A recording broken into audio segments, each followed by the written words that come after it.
timing, I believe, is the most important aspect of success. Right. And life, I believe. I really do believe that now. I used to think it was the team, and from an investor standpoint, I thought it was the team. I thought it was the idea. I thought it was the ability to execute. Now I prioritize timing over all else, and that's based upon my own experience of beginning a business that had some hard graft for the first few years because we're in education mode. But AI now is so competent and it's moving so quickly. And there's so many different things that are getting marginalized, outsourced, right-sized. I consider AI to be augmented intelligence rather than artificial. In other words, it's there to augment the roles of the humans. But that's the single biggest seismic shift that we've got going on today. And its main focus, I believe, will be on knowledge workers. It won't be on the robots. We won't have, my buddies joked with me in 2018 about saying, oh, great, Josh, you're going to build us a robot that can clean my house. And I'm like, I don't believe that we're going to get to that stage anytime soon. The human form is a very complex form.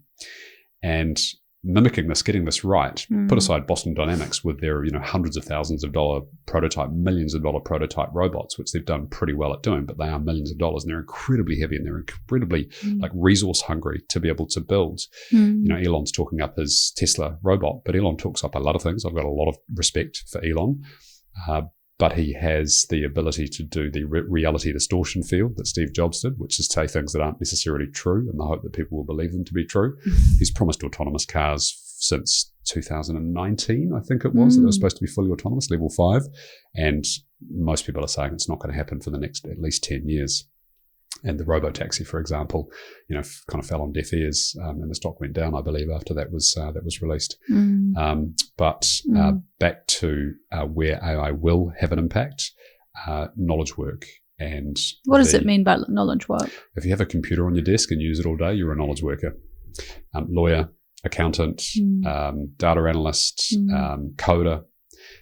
Those are just some examples. It'll have a massively positive impact upon medicine and diagnosis and patient care and contraindications and making sure that we get things right rather than wrong when we're doing surgery and interventions. But for the knowledge workers, for people that rely upon interacting with technology to do something else, that interaction with technology is the thing that's going to fundamentally change and how we use those tools. And if someone is listening going, well, I do use a computer a lot, and let's say I'm a lawyer and I want to advance using AI, I want to invest in AI and I have no idea how to start doing that. What's your thoughts on that? Yeah. So back to my observation about YouTube. So, there's so many resources that are available on YouTube, free training resources. It's actually quite phenomenal, the amount of things that you can learn without paying anyone any money. So I would probably start not at YouTube, but rather at podcasts. And there's a myriad of different people that are doing specific podcasts. Perhaps not the AI ones to start with, because they might make your head spin and smoke come out of your ears because they'll be talking in jargon in terms that are unfamiliar to you. But Lex Friedman, US-based podcaster, very bright guy, a doctorate in artificial intelligence, I believe. And so he's able to unpack things in a way that makes sense. I mean, even Joe Rogan, who's an incredible broadcaster and, again, a guy that has the ability to see megatrends super, super well. Started a podcast a long time ago, MMA, started doing that a long time ago, commentating on it. Both of those things have exploded into public consciousness of recent times. But I'd start with, podcasters and books, and then I'd go of which area, which specific domain of artificial intelligence do I find most interesting and most relevant to my work, and then delve quite deeply into that. And so, do courses. There's a myriad of courses that are available. There is a lot of snake oil salespeople that are out there in the AI space. And it's like any new industry that's come about.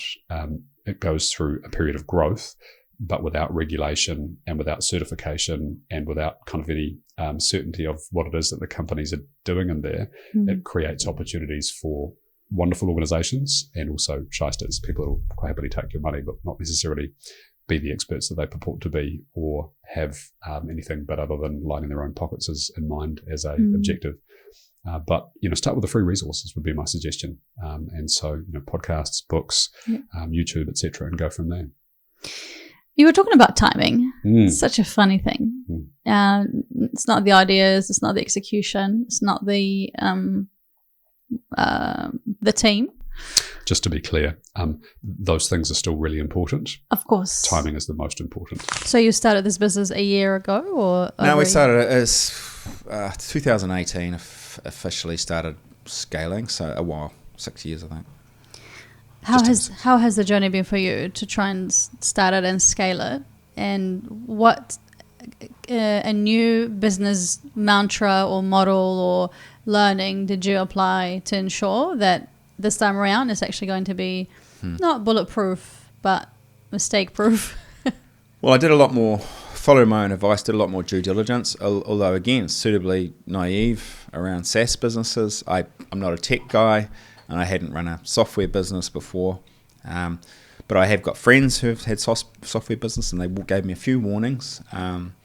Failure rate is quite high in this industry. It's quite expensive to start, isn't it? Yeah, and it's very expensive. And one of my friends who's got a software business said, Dom, that software is never finished. And I was like, what? Because my thinking of having a SaaS business is we went over to Silicon Valley and looked at a whole bunch of SaaS businesses with a few of my entrepreneur friends. And I came back going, wow, I need to have a SaaS business, a subscription-based software business.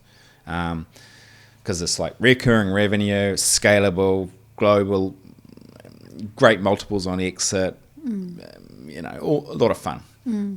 The downside is you incur a heap of cost before you even make a cent. You've got to build the software to sell, and then you sell it in small monthly increments. You don't just send somebody a bill and they pay to have the software, and that's it. So they're slowly paying for the use of your software. Yeah. So every new customer you acquire, you incur marketing costs and team costs for helping them, and just software running costs. Yeah. And that's all borne in just acquiring the cost, and then you have to make, that's called a cost of acquisition, and then you have to make your money up on that, on the lifetime value of that customer. And and then there's things like churn. So if that customer churns like 3 months later because they go, I'm not using it or something like that, you're in the hole. So you got to not just have to be able to acquire that customer, keep them. You also have to keep them. And is it worth doing it? Obviously, you're in it, so it's worth it. Well, I'll tell you. You asked me sort of like what are lessons from it. Thanks to me being a bit older, I didn't start Stocktrum with the idea of making money. I knew it was going to be a bit of a labour of love, is probably the best way to describe it, and I was doing it for a different reason. I stepped out of my ad agency and I just sort of wandered around for a while and enjoyed myself and got fit and stuff like that, but I wanted to get back into a business. I wanted to do something that really helps small businesses, and I see the application. There was a purpose. But the other thing was I wanted to do it not just because I was going to make money. I mean, obviously that's still a thing. We'll probably make money on my exit. I'm definitely not making money on my salary, I can tell you that. But I did it for the experience and learning, and I've learned so much in the last 6 years, not just about SaaS companies and markets and stuff like that, but also about capital raising and things like that. So I did it with the intention to learn. If I had done it with the sole purpose of making my monthly salary, you just wouldn't last. So if you're going to start a SaaS business, you've got to be prepared to lump it for a while, unless you start out right from the start with a whole lot of investment money. But if you start out with a whole lot of investment money right at the start, you can get a little bit lazy too, because you've got all this money floating around. How did you get funding? We sort of like, we've done funding, and I did do went around, did the show around all the angel investors. Yeah, and there was really good lessons in that, and I'm not naturally a great public speaker, so I had to sort of throw myself into that area and sort of face that fear, I suppose, and learned a lot about presenting and running through the metrics that investors want to see. How can you please delve into timing? How did you time things? How do you even control timing? If you control timing, I would assume you would be needing to be somebody who can see the future and can see how things are going to unfold, and therefore you can go back in time and organize everything. So yeah, it's so intriguing. I always get fascinated. People say, just at the right time I did that, and I'm like, how do you know you're at the right time? Yeah. So trends are the most important thing to me, And so I talked about megatrends earlier on, and they can either be, global, like artificial intelligence is a megatrend, crypto is a megatrend, or they can be very local. So trending of sales inside your business over time, and understanding which things that you're investing in to achieve an uplift in sales. Presumably that's what most people want. Most people want growth in their business. And so if we look at, data and reporting from businesses, my experience has been that most people don't have their eye on enough of the right things inside their business. There's too many lagging indicators that they're looking at inside their business. So a lagging indicator is a profit and loss statement.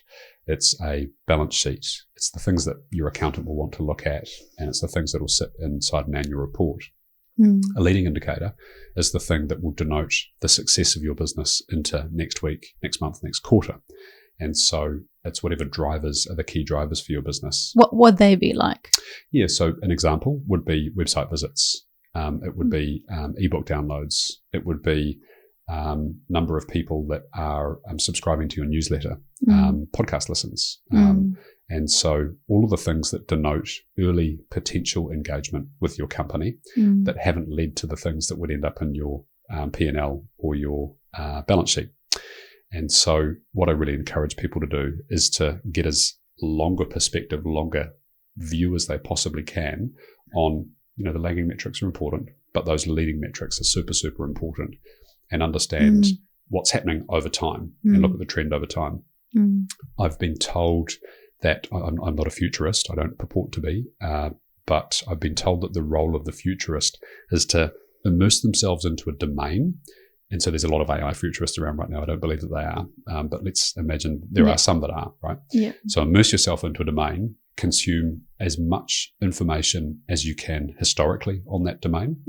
If you read a book on a subject a month for 2 years, so that's 24 books for 2 years on one subject, you'll become in the top 2% of experts in the world on that subject. 24 books. That's all it takes. It's not much, right? Have you done that yourself? I've read over 1,000 growth books. So you're an expert in many forms. Have you done that? Have you actually went and read one book each month for 2 years? That's a great question, Mina. So I'm a believer in that T-shaped skill set, and I think that's the way that the world is going. So what that means is that you have a lot of things that you're aware of in business, and then you've got one, maybe two things that you'd be an expert in. So for me, that deep pillar, that foundational piece of the T, if you like, the downward stroke, would be growth, business growth particularly. And so I've read dozens, actually hundreds of books on how to grow a business effectively.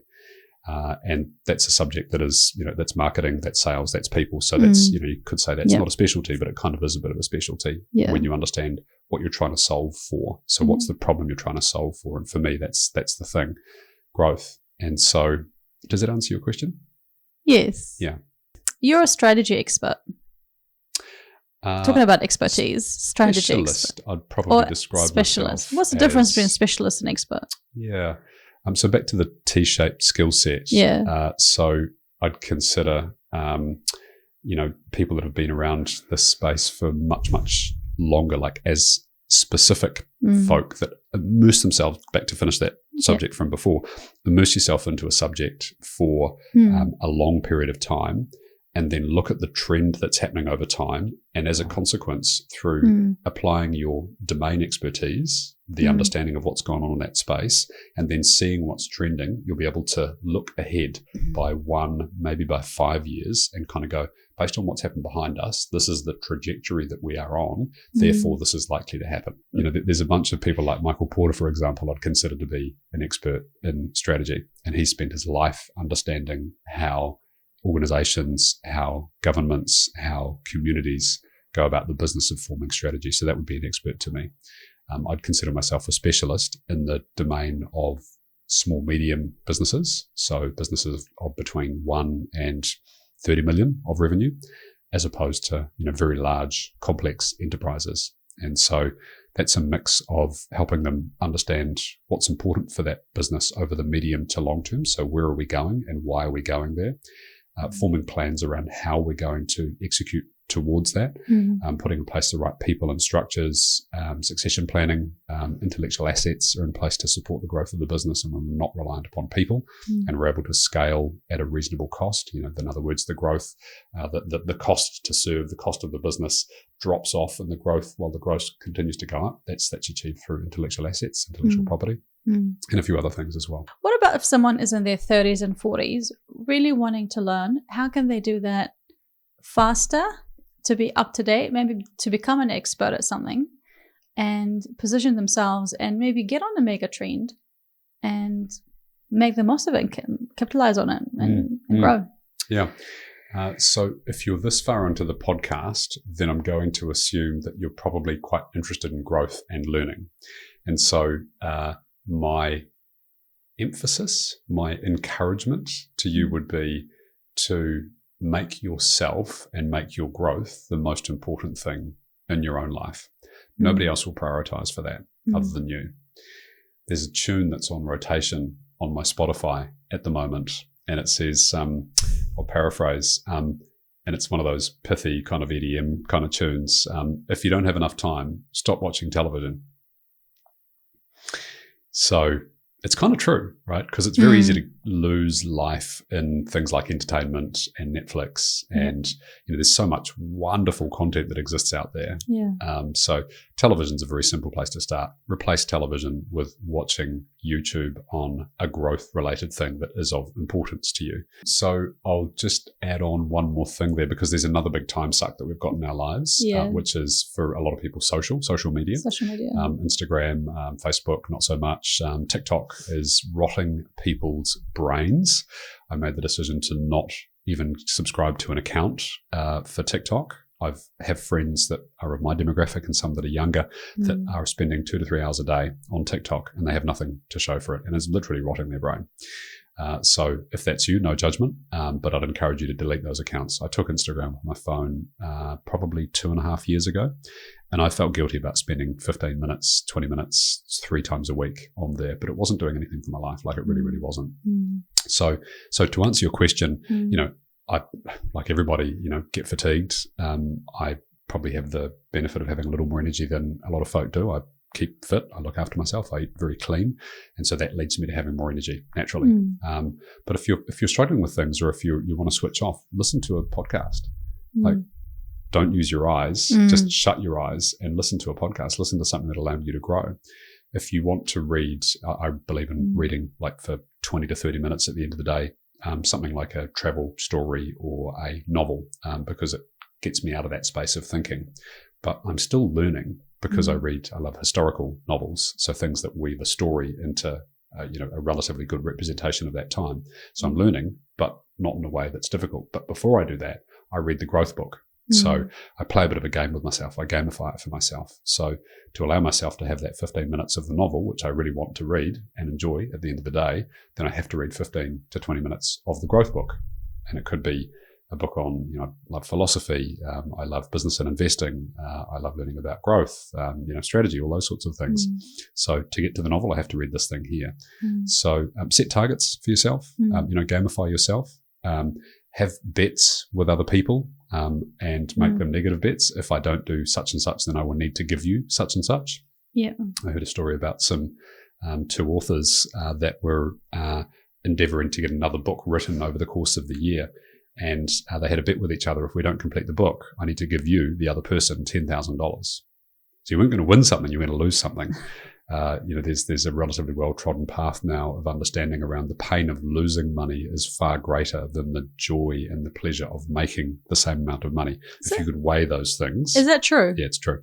Yeah. So we do much more. This is why most people are very risk averse. And so why they don't take the risks with money that's hard fought and won.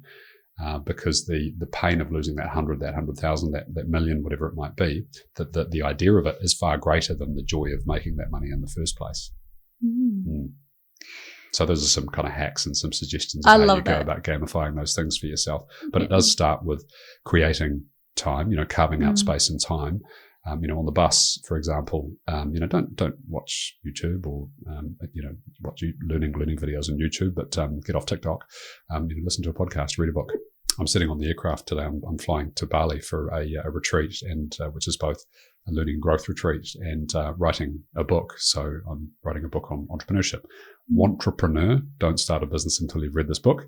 That's the title of it. It'll be out early next year. And so I need to crack through kind of the middle third of it. And so the best way for me to do that is to go away out of my own environment. But I'm sitting on the aircraft tonight for 8 hours flight to Bali. And I have content loaded up, learning content loaded up on my laptop that I'll be watching and doing some work in before that time. And I'll nap for about an hour or so, and then I'll arrive in Bali at night time and go to sleep. So, just using that time as best as I possibly can. And so what I decided to do was, rather than have coffee with 20 people every week, the same people, and have 30 seconds, I would just have coffee with one person every week and have an hour. And then I would network with that one person. And focus on that person. Focus on that one person. And my goal after that would be to send them referrals without them asking. So I just built a different philosophy. And guess what? I got a ton of referrals in return. Never asked for one. So you just never asked for one. You just invite them over for coffee and you have a chat. Yeah. And we're just going to have a coffee somewhere. And then we would chat. We would ask about their story and ask about their life and ask about their business and ask them who are the sorts of businesses that you're looking for. And they would tell me, and I was like, great, well, I think I know a couple of people. I'd love to introduce you to some people. And then that would, it would happen months later. Yeah. I would get a referral, and I'd get really big, juicy referrals months later from, and I'd say, who referred you? And they'd say, well, Dave referred me. And I'd be like, huh. And they said, look, Dave said he'd never worked with you before, but he said you're a good guy. And that's enough, right? Yeah. And that was a really big learning for me. Yeah. I love that. Yeah. Is this how you're marketing yourself at the moment? I'm doing lots of things. So probably 40 to 50 posts on LinkedIn a month. Email marketing. Running my own workshops. Running my own paid program. Referral marketing through cups of coffee. Sure. Doing that as well, going to networking events, and going to events like the Marketing Club last night, me being at the event where we met has clearly worked, right? Because I met you. And I'd love to learn a lot more about you as a business owner. You've had an amazing track record, but we'll get into the juicy stuff first for people who want to get a quick win from this episode. Okay. So you want me to unpack my entire marketing strategy for other people to steal? Now, fine. Would you? Fine. Let's go there. Would you like to list them for me in order of what works most for you? Sure. Not telling us this is the way, but what works most for you. So I'll flip the triangle upside down. That most people will start with this funnel concept of the broader part of their marketing, which is social media, etc. I'm going to flip it upside down and go, what works for me best and fastest? Yes. In-person networking and conversations, right? So cups of coffee with people every single week is part of my marketing strategy, right? And that brings faster return for a higher investment in time. So I don't do it all day, every day, because there's a lot of investment in time. The next step up is email marketing. So I've got thousands of people in an email audience. I have a tendency to try and give them value as frequently as possible. So I give away all of my skills, all of my tips. I'm giving away 2 or 3 specific, I try to make them highly useful marketing tips on social every week. I summarize them and put them into email. Every couple of weeks, people get an email. The idea is they read the email and they go, that's useful for me. And he didn't ask anything.